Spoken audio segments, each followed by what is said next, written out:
बोलिए लक्ष्मी नारायण भगवान की, बोलिए शंकर भगवान की, सियावर रामचंद्र भगवान की, पवन सुत हनुमान की, राधा कृष्ण भगवान की, ठाकुर जी महाराज की, माघ महात्म की, गंगा मैया की, जयकारा शेरा वालिदा बोल साचे दरबार की जय।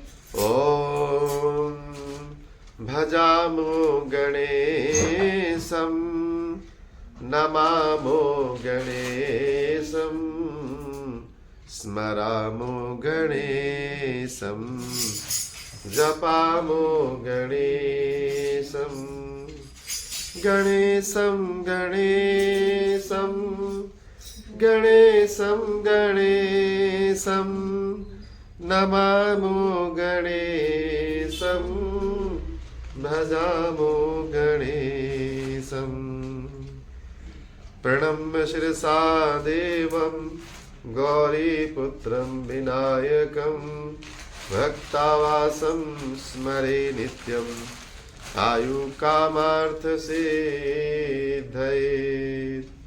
नमो ब्रह्मण्यदेवाय गोब्राह्मणहिताय च जगद्धिताय कृष्णाय गोविन्दाय नमो नमः।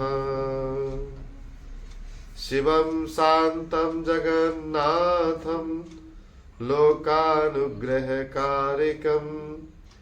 शिवमेकपरं नित्यं शिकाराय नमो नमः। राम रामेति रामेति रमे रामे मनोरमे सहस्रनाम तत्तुल्यं राम नाम वरानने। अतुलित बलधामं हेमशैलावदेहं धनुजवन कृशानं ज्ञानिनामग्रगण्यं सकल गुण निधानं वानराणामधीशं रघुपत प्रिय भक्तं बात जातं नमामि। रघुपत प्रिय भक्तं बात जातं नमामि। बोलिए सियावर रामचंद्र भगवान की, पवन सुत हनुमान की, राधा कृष्ण भगवान की, उमापति महादेव की, लक्ष्मी नारायण भगवान की, बोल साची दरबार की जय। माघ महात्म की कथाओं में आप लोग भगवान की लीलाओं का गुणगान सुन रहे हैं, भगवान के भक्तों की लीलाओं का गुणगान सुन रहे हैं। किस प्रकार से प्रभु जो है अपने भक्तों पे कृपा करते हैं, ये सारा कथाओं के माध्यम से हम सब लोग सुनते हैं। तो प्रभु के श्री चरणों में हमारा भाव अनवरत रूप से दिन प्रतिदिन मजबूत होता जाता है। आज की जो कथा है उस कथा में भी यही बताया गया है कि किस प्रकार से प्रभु की भक्ति करने पे हमें प्रभु कितनी कृपाओं से आच्छादित करते हैं। हमारे पास आज जो कुछ भी है, हम जिन चीजों का उपभोग कर रहे हैं वो प्रभु की कृपा से ही कर रहे हैं। इसलिए हमें प्रभु का जितना हो सके उतना गुणगान करते रहना चाहिए और जितना हो सके उतना धन्यवाद करते रहना चाहिए,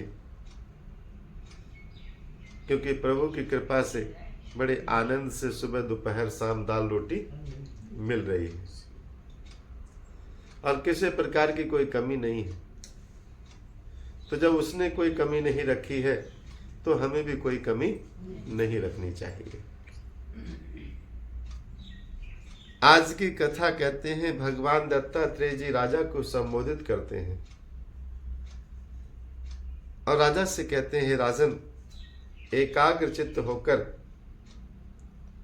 सुनो, मैं एक माघ स्नान के विषय में पौराणिक इतिहास सुनाता हूं कि एक व्यक्ति ने माघ में प्रातः काल स्नान किया, भगवान का भजन किया, उसके उपरांत प्रभु ने उसको अपने आशीर्वाद और कृपा से किस तरह से संपन्न रखा। कहते हैं सतयुग के समय की बात है, एक वैश्य था, वो व्यापार करता था, लेकिन बड़े ही शतोगुणी तरीके से जीवन यापन करता था। लोग प्रश्न कर देते हैं कि भगवान से जुड़ने के लिए घर परिवार छोड़ के हम कहीं पहाड़ पे चले जाएंगे और भगवान का भजन करेंगे। तो भगवान का भजन करने के लिए पहाड़ पे या कुटिया बना के रहने की जब आवश्यकता नहीं है। भगवान का भजन एक गृहस्थ व्यक्ति अपने सारे कार्यों को करते हुए कर सकता है। तो इन कथाओं के माध्यम से हमें ये पता चलता है कि हम जो काम कर रहे हैं उसके अंतर्गत भी हमारे पास प्रभु ने बहुत समय दिया है कि हम उसका भजन कर सकते हैं अच्छे से। तो वैश्य जो है बड़ा धर्मात्मा था और बड़ा शुभ कर्म किया करता था। धीरे धीरे समय व्यतीत होता गया, उसके जो पुण्य प्रताप थे उसके कृपा के माध्यम से भगवान ने उसे 2 संतानें प्रदान की और दोनों पुत्र प्रदान किए उसको। 2 पुत्र उसे प्रदान किए और दोनों पुत्र जो हैं वो एक का नाम था हेमकुंड और एक का नाम था हिम। दोनों जो है पुत्र उसके धीरे धीरे बड़े होते गए और समय व्यतीत होता गया।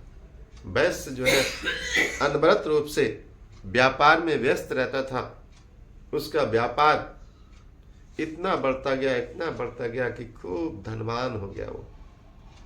और उसने उस समय सतयुग के समय 8 करोड़ असरफियां एकत्रित कर ली। 8 करोड़ असरफियां एकत्रित कर ली। उसके पास इतना अपार भंडार हो गया धन का कि वो नगर में क्या आसपास भी लोग उसे जानने लगे कि बहुत बड़ा सेठ है ये। लेकिन वो धर्मात्मा था तो धन का सदुपयोग करता था। उसे ये पता था कि ये धन जो है वो प्रभु की कृपा से प्राप्त हुआ है, तो उस धन से वो गरीबों की सहायता करता था। जो गरीबों की कन्याएं हैं उनका विवाह वगैरह किया करता था। समय समय से दान पुण्य भी किया करता था। कुआं, तालाब, बगीचा आदि बनवाना, मंदिर बनवाना, संत महात्माओं को भोजन कराना, ब्राह्मणों का सत्कार करना और समय समय से घर पे अपना यज्ञ आदि करते रहना। यही भगवान के निमित्त कार्य होते हैं। आप अपने घर में प्रभु का भजन करते हैं। कभी पूर्णिमा आई, आपने भगवान की कथा सुन ली। कभी 2, 4, 6 महीने हो गए, घर पे एक हवन कर लिया। कभी मन में आया कि लाओ आज पूर्णिमा का दिन है, तो कुछ रोज जो दाल चावल सब्जी रोटी खाते रहते हैं, थोड़ा निकाल दो एक दिन, थोड़ा एक भोजन, एक खुराक। हमने तो देखा है कितने लोग अमावस्या भी निकल जाए, पूर्णिमा भी निकल जाए, लेकिन वो नहीं निकालना चाहते। कहते हैं अन्न का दान करना चाहिए, क्योंकि अन्न हम सबसे ज़्यादा खाते हैं।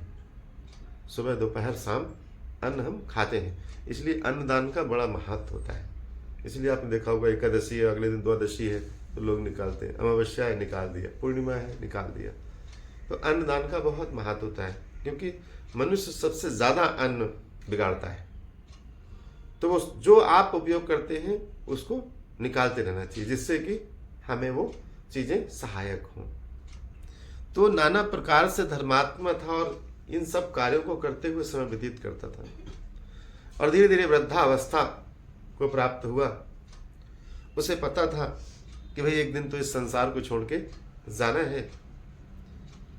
तो उसने जो है अपना सारा व्यापार अपने दोनों पुत्रों को सौंप दिया, और उसने कहा कि अब आप लोग संभालिए, मैंने जो कुछ करना था जीवन में कर लिया, अब मैं इन सब कार्यों से मुक्ति चाहता हूं और मैं प्रभु का भजन करना चाहता हूं। ये सारी चीजें जो होती हैं जीवन में करना साधारण नहीं है। अपना वर्चस्व छोड़ना, अपना व्यापार छोड़ना, अपना घर परिवार से मोह ममता छोड़ना, त्यागना, ये साधारण नहीं है। वैसे तो कहा जाता है कि प्रभु ने हमें जन्म दिया, बड़े हुए, विवाह हुआ, उसके बाद संतानें हुई, संतानों को पढ़ाया लिखाया, बड़ा किया, विवाह कराया, और बस हमारा उत्तरदायित्व पूर्ण। अब उन संतानों को अपने जीवन में कैसे अपना जीवन जीना है वो जाने। हमें उनके जीवन में बहुत ज्यादा ताक झांक करने की आवश्यकता नहीं। और उसके बाद हमें करना क्या है? हम पहले 10 मिनट 20 मिनट भगवान के श्री चरणों में दे पाते थे, अब हम 1 घंटे 2 घंटे आराम से भगवान के चरणों में समय व्यतीत करें। समय समय से अपना तीर्थ यात्रा भी करें। तो ये चीजें अगर हम करने में समर्थ हैं और प्रभु ने हमें इस लायक बनाया है तो हम उन्हें करते रहें। बाकी वो जो घर का मकड़ जाल है उससे थोड़ा जितना हो सके अपने आप को बाहर निकाल लें, क्योंकि प्रभु ने आपके उत्तरदायित्व को बड़े अच्छे से संपन्न करा दिया है। तो वो वैश्य जो है ये सारा उत्तरदायित्व अपने पुत्रों पे सौंप के चला गया एक ऋषि के आश्रम में, और वहां पर रह के बड़े अच्छे से अपने जीवन को प्रभु में व्यतीत करता गया। एक दिन समय ऐसा आया कि उसका प्राणांत हो गया और वो परमात्मा के पास चले गए। परमात्मा ने उन्हें सायुज्य मुक्ति प्रदान की। इधर उनकी जो संतानें थीं दोनों, वो थोड़ी दुराचारी हो गई। उनका आचरण अपने पिता से बिल्कुल विपरीत हो गया। वो दुराचार करने लगे, पापाचार करने लगे। नाना प्रकार के जितने दुर्व्यसन थे वो सारे उनके अंदर विद्यमान हो गए। जब हम दुर्व्यसनों में घुस जाते हैं तो क्या होता है कि फिर धीरे धीरे धीरे धीरे हमारे शुभ कर्म नष्ट होते जाते हैं और पाप कर्म हमारे ऊपर सवार होते जाते हैं। वो दोनों भाई इतना ज्यादा दुराचार करते रहे कि उनका जितना धन था पिता के द्वारा एकत्रित किया हुआ, धीरे धीरे धीरे धीरे उन्होंने उस सारे धन को नष्ट कर दिया। कहते हैं गलत आदतें इतना ज्यादा गलत होती हैं कि वो हमें कहीं का नहीं छोड़ती। इसलिए कहते हैं कि दुर्व्यसनों से दूर रहो, गलत संगत मत करो, गलत आदतें मत पालो, नहीं तो राज घराने तक पूरे चौपट हो जाते हैं। आप एक अपने घर के पूरे कमरे में पैसे भर दो और आप कुछ मत करो, सिर्फ खर्च करते रहो। एक दिन ऐसा आएगा कि वो कमरा साफ हो जाएगा, पूरे पैसे खत्म हो जाएंगे, लेकिन आप वैसे के वैसे ही रहोगे। हो सकता है कि जैसे आप पहले थे उससे और बुरी हालत में हो जाओ। ये होता है दुर्व्यसन का मतलब। तो उन दोनों ने जो है गलत कार्यों में अपने पिता के द्वारा एकत्रित किए हुए धन को नष्ट कर दिया। सारा धन नष्ट हो गया। अब धीरे धीरे वो उधार लेने लगे। भाई गलत आदतें हो जाती हैं तो व्यक्ति उधार लेने लगता, भाई देना जरा कुछ पैसे, लेकिन वो आदतें अपनी नहीं छोड़ता। धीरे धीरे उनके ऊपर कर्जा चढ़ने लगा। अब मांगने वाले लोग आने लगे। उन्हें लगा कि अब क्या किया जाए। दोनों जो है अपने घर को छोड़ के भाग जाते हैं, बाहर चले जाते हैं, जंगल में रहने लगते हैं। रात होती है तो चोरी करने लगते हैं। धीरे धीरे समय व्यतीत होता गया। उनकी स्थितियां और बिगड़ती गई। नगर के लोग उन्हें जैसे ही देखते थे उन्हें दौड़ा लेते थे कि भाई हमारा पैसा दो। वो बहुत परेशान हो गए कि अब क्या करें। दोनों ने सोचा कि अब तो नगर में चोरी करना भी बड़ा मुश्किल हो गया है। फिर उन्होंने क्या किया कि दोनों अपनी अपनी रास्ता पकड़ ली। एक जो है एक ऋषि के आश्रम में रहने लगा जाके, और एक ऐसे ही पहाड़ पे जंगल में रहने लगा। दोनों जो है अपने अपने स्थान पे अलग अलग हो गए। अब जो ऋषि के स्थान पे रहने लगा उसके अंदर कुछ तो सदाचार आ ही जाएगा, और जो आज भी जंगल में रह रहा है उसकी आदतें ऐसी थी कि वो जंगल के वन्य पशुओं को मार के खाने लगा।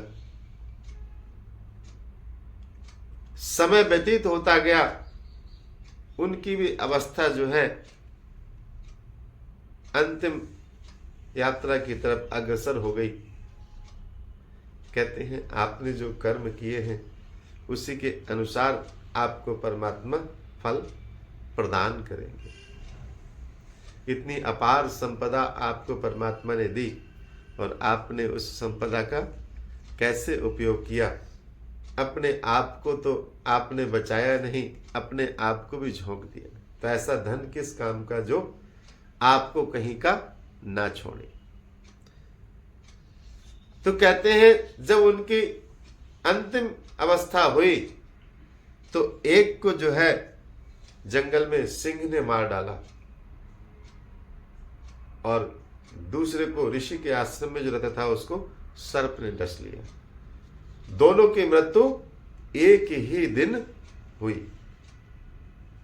जब दोनों की मृत्यु एक ही दिन हुई तो यमराज के जो दूत हैं वो दोनों को पकड़ के ले गए, और दोनों को पकड़ के लेके उन्होंने यमराज के सामने पेश किया।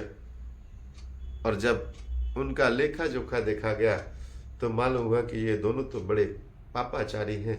इन्होंने अपने जीवन में कोई भी अच्छा काम ही नहीं किया है, तो इनके साथ क्या करना चाहिए। तो जब देखा गया तो मालूम हुआ कि भाई एक जो दूसरा व्यक्ति है इसने कुछ समय एक ऋषि के आश्रम में व्यतीत किया था।